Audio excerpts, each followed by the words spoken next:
Judul kita subuh ini sebagaimana tertulis, untuk apa kita hidup. Itulah agaknya yang dibicarakan ibu-ibu di atas sampai ribut betul. Untuk apa kita ini hidup? Pertanyaan ini tidak bisa dijawab oleh akal manusia. Makanya Sokrates, seorang filosof dulu Yunani, berkata, untuk menjawab mengapa kita hidup perlu hidup 500 tahun lamanya. Tak cukup umur. Mau pikir untuk apa kita hidup. Sampai akhirnya karena tidak sanggup akal itu menjawab, maka diutuslah Nabi Muhammad sallallahu alaihi wasallam. Mata saya hanya bisa melihat apa yang ada dalam masjid ini saja. Saya tak tahu berapa banyak jamaah di luar. Maka karena mata ini terbatas, saya ini manusia yang lemah. Telinga juga hanya bisa mendengar apa yang dibicarakan sekeliling dan atas saja. Apa yang dibicarakan orang di luar sana saya tak tahu. Maka saya manusia yang lemah. Akal juga begitu, tidak bisa menangkap saya ini habis mati nanti mau kemana. Maka saya manusia lemah. Allah Maha tahu, maka dia kirimlah salah satu makhluknya ingin menjelaskan kau untuk apa, sedang di mana dan akan kemana. Dan makhluk itu bernama Nabi Muhammad sallallahu alaihi wasallam. Untuk apa hidup? Langsung dijawab, wa ma khalaqatul jinna wal insa illa liya'budun. Tidak ada makhluk yang kuciptakan, baik jin maupun manusia, kecuali untuk beribadah. Cara beribadahnya bagaimana? Langsung dijawab, wa ma arsalnaka illa rahmatan lil alamin. Bagaimana cara perbuatannya? Langsung dijawab, laqad kana lakum fi rasulillahi uswatun hasanah. Maka Al-Quran itu menjawab pertanyaan-pertanyaan. Yas'alunaka 'anil mahid, mereka bertanya kepadamu tentang perempuan haid. Qul huwa adza, katakan itu kotor, tidak baik. Yas'alunaka 'anil yatama, mereka bertanya kepadamu tentang anak yatim. Yas'alunaka 'anil khamri wal maisir, mereka bertanya kepadamu tentang khamar dan judi. Yas'alunaka madza yunfiqun, mereka bertanya kepadamu apa yang mesti mereka sedekahkan. Yas'alunaka 'anil ruh, mereka bertanya kepadamu tentang ruh. Qulir ruhu min amri rabbi, katakan ruh urusan Allah Subhanahu wa taala. Wa ma utitum minal ilmi illa qalila, tidaklah kamu diberi pengetahuan tentang itu melainkan hanya sedikit saja. Jadi Al-Quran menjawab berbagai pertanyaan yang tak dapat dijawab oleh survei, tak dapat dijawab oleh lembaga penelitian riset. Dia menjawab apa yang tak bisa dijawab akal manusia. Pepatah Melayu berkata, kalau galah panjang sejengkal, jangan laut hendak diduga. Galah artinya bambu. Orang kalau naik rakit, bambu mesti ditanamkan ke dalam sungai. Kalau panjangnya cuma sejengkal, jangan laut hendak diduga. Itulah orang yang terlalu memaksakan akalnya, akhirnya ngomong sendiri dan senyum sendiri. Akhir puncak daripada akal adalah ngomong sendiri, senyum sendiri. Angkot lewat pun dia senyum. Nauzubillah. Oleh sebab itu kita yang sangat rendah, hina ini mengaku lemah. Aku berserah kepada Engkau ya Allah. Berserah itu bahasa Arabnya istislam. Makanya kita ini tadi mengaku di hadapan Allah hanifan musliman. Aku condong kepada kebenaran, musliman, dan aku hanya berserah diri kepada Engkau ya Allah ya Rabbal Alamin. Makanya apa kata Allah kita ikut.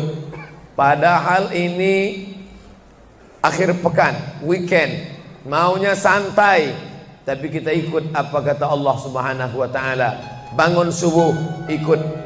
Padahal ini mestinya santai di rumah, tidur-tiduran, membalaskan sakit hati hari Senin, hari Selasa, hari Rabu, hari Kamis, hari Jumat. Ini hari Sabtu, tapi justru hari Sabtu bersusah payah, berdingin-dingin di luar. Bahkan kabarnya jam 3 sudah ada yang datang ke masjid ini. Bahkan ada yang mabit di samping danau. Bayangkan itu. Orang mabit di Musdalifah, yang mabit di samping danau. Oleh sebab itu maka ini apa yang membuat makhluk ini bisa begini? Itu semua adalah orang-orang yang mengerti untuk apa kita hidup. Karena hidup adalah untuk beribadah. Bangun tadi dari tidur langsung beribadah. Buka mata, ibadah pertama adalah zikir. Alhamdulillahillazi ahyana ba'dama amatana wa ilaihin nusyur. Masuk kamar mandi, tempat najis, kotor, bau, kotoran, tempat setan, tapi tetap menjadi ibadah. Dalam WC-nya pun ibadah. Dia masuk lagi ke kiri, dia katakan Allahumma inni a'udzubika minal khubusi wal khaba'is. Keluar dari kamar mandi itu ibadah juga. Dia langkah kaki kanan, dia katakan ghufranaka, ghufranaka, maafkan aku ya Allah. Mengapa dia minta maaf keluar dari WC? Karena selama di WC dia tidak menyebut Allah. Lidah yang diciptakan untuk beribadah, selama di dalam tidak beribadah, maka ibadah di dalam WC hanya hatinya saja berzikir. Tak boleh menyambut seruan azan. Terdengar suara azan masuk ke WC, Allahu Akbar, Allahu Akbar, Allahu Akbar. Oh, tak boleh. Tak boleh mengucapkan salam. Assalamualaikum, Nabi diam. Assalamualaikum, Nabi diam. 3 kali diucap, Nabi diam. Selesai keluar dari toilet, WC, barulah Nabi menjawab Waalaikumsalam warahmatullah. Karena tidak boleh menyebut nama Allah, maka minta ampun keluar dari WC. Karena lidah yang semestinya dipakai untuk menyebutmu ya Allah, berzikir mengingatmu ya Allah, tadi tak kupakai selama beberapa menit di dalam. Maka dia katakan ghufranaka. Lalu kemudian melihat wajah di cermin, mana tahu ada kotoran di mata. Jangan sampai kita berjumpa sama orang di masjid, orang senyum, kita senyum, yang disenyumkan orang kita. Maka lihat dulu baik-baik. Maka ketika melihat wajah, dia pun menjadi ibadah. Allahumma kama hassanta khalqi fahassin khuluqi. Sebagaimana kalau kau sudah perbaiki bentuk ciptaanku ini menjadi sempurna, maka perbaikilah akhlakku ya Allah. Lalu setelah itu berangkat dari rumah menuju masjid, beribadah juga.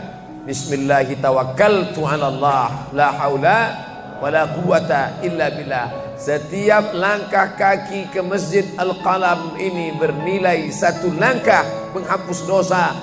Langkah kedua mengangkat derajat. Langkah ketiga menghapus dosa. Langkah keempat mengangkat derajat. Tidak tanggung-tanggung, derajatnya diangkat Allah. Siapa yang duluan datang langsung dapat di depan. Tapi ada orang terlambat tetap tinggi juga derajatnya. Mana dia? Ini yang di atas. Siapa bilang perempuan direndahkan, dihinakan? Perempuan dimuliakan. Mana contoh perempuan dimuliakan? Kalau mau tahu, datanglah ke Masjid Al-Qalam. Perempuan dimuliakan. Bapak Ibu yang dimuliakan Allah, masuk ke dalam masjid, langkah kaki kanan, Allahumma inni as'aluka min fadlik. Itu doa nanti keluar. Tapi ketika akan masuk, apa doanya? Allahumma ya Allah, iftahli, bukakan untukku abwaba rahmatik, pintu rahmatmu. Bernilai ibadah. Duduk berzikir, jangan ngobrol, jangan cerita. Foto Pak Ustaz, sikit-sikit boleh. Lalu kemudian selama itu tertulis tadi di atas. Itulah hebatnya masuk ke Masjid Al-Qalam, tidak hanya mendengar ceramah, dapat pengajian. Ketika saya masuk tadi, dengar suara azan, ada tulisan hadis riwayat Al-Bukhari. Siapa yang mendengar seruan azan lalu menyambut seperti bunyi yang diucapkan muazzin, kecuali pada hayya 'alas shalah, hayya 'alal falah, dia baca la haula wala quwata illa billah, ditutup dengan doa wasilah. Allahumma rabb hadhihi da'wati tammah wassalatil qa'imah, dimintakan untuk Nabi Muhammad, ati sayyidana Muhammadanil wasilah wal fadilah wasyarafa wad darajatal aliyatar rafi'ah. Yang kelima, wa ba'athullahumma maqaman mahmuda alladhi wa'adtah innaka la tukhliful mi'ad. Maka kata Nabi, halat laku syafaati yaumal qiyamah, layaklah dia mendapat syafaatku hari kiamat. Makanya selama duduk di depan tadi tak ada satupun yang ngobrol, semuanya menyambut seruan azan. Allahu Akbar, Allahu Akbar, Allahu Akbar, Allahu Akbar. Ada kawan sebelah ngajak ngobrol, gimana bro program mancing kita? Allahu Akbar, Allahu Akbar. Nah, cerita tak tentu arah. Ini kita sedang beribadah kepada Allah Subhanahu wa ta'ala. Lalu kemudian selesai azan, salat sunat yang balasan pahalanya khairum minad dunya wa ma fiha, lebih baik daripada dunia dan seisinya. Apa itu? Qabliyah subuh. Sampai-sampai andai terlambat qabliyah subuh, tetap boleh dilaksanakan setelah subuh. Habis salat subuh barulah dilaksanakan qabliyah subuh. Tapi kalau sudah sama-sama ngaji, tapi kalau nanti pulang kampung, justru sekarang orang di kota ngaji, di kampung tidak ngaji. Zaman dulu di kampung ngaji, di kota tidak ngaji. Sekarang dunia sudah mau kiamat. Di kampung orang ngaji, di kampung orang tidak ngaji. Kenapa? Parabola masuk desa. Oleh sebab itu maka kalau di kampung itu tidak ada pengajian, mereka tidak tahu bahwa qabliyah subuh diganti setelah subuh. Nanti pas mau bulan puasa pulang kampung, jangan qabliyah subuh setelah subuh. Karena nanti begitu mereka lihat, loh apa tuh? Sejak tinggal di Bekasi ikut aliran sesat. Dan dia tidak tahu bahwa sholat qabliyah subuh itu jangan sampai tinggal. Andai tertinggal, tetap dilaksanakan setelah sholat subuh. Ayatnya diatur. Ayat pertama, qul ya ayyuhal kafirun. Ayat yang kedua, qul huwallahu ahad, Allahu samad, lam yalid wa lam yulad wa lam yakul lahu kufuwan ahad. Andai masuk ke dalam masjid, kebetulan jamnya langsung nampak kelihatan, iqamat tinggal 2 menit lagi, iqamat 2 menit. Tak mungkin sholat 4 rakaat. Pilihannya tahiyatul masjid atau qabliyah, qabliyah atau tahiyatul masjid. Kalau melaksanakan tahiyatul masjid tidak dapat qabliyah. Tapi kalau melaksanakan qabliyah, automatically dapat tahiyatul masjid. Oleh sebab itu andai terlambat, waktu tinggal 2 menit, maka laksanakanlah qabliyah subuh. Tapi jangan gara-gara ini terlambat terus. Yang paling afdal cepat datang. Apa kata jamaah? Yang lambat kan ustaz, kami cepat datang. Bapak Ibu yang dimuliakan Allah Subhanahu wa ta'ala, selesai itu salat subuh. Kalau qabliyahnya lebih baik daripada dunia dan seisinya, apalagi salat subuhnya. Begitulah. Kalau qabliyahnya saja yang pendek ayatnya lebih baik daripada dunia dan seisinya, apalagi solat subuhnya. Lalu pahala solat subuh itu apa? Tak ada yang tahu. Makanya kata Nabi, lau ya'lamuna ma fil atamati was subhi, andai mereka tahu pahala solat subuh berjamaah, la atauhuma habwan, mereka akan datang ke Masjid Al-Qalam walaupun merangkak. Habwan, lumpuh, sakit kakinya, dia akan datang. Kursi roda tak ada, yang mendorong tak ada, datang dia ke masjid ini walaupun merangkak. Kenapa mereka tidak datang? Karena mereka tidak tahu. Kenapa mereka tidak tahu?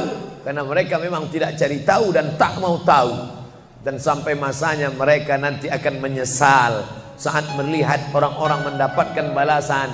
Muttaqiina fiha 'alal araik, mereka duduk di atas kursi-kursi istana surga, tersenyum melihat orang-orang yang dulu tak peduli pada salat subuh. Mudah-mudahan kita semua istiqamah insyaallah.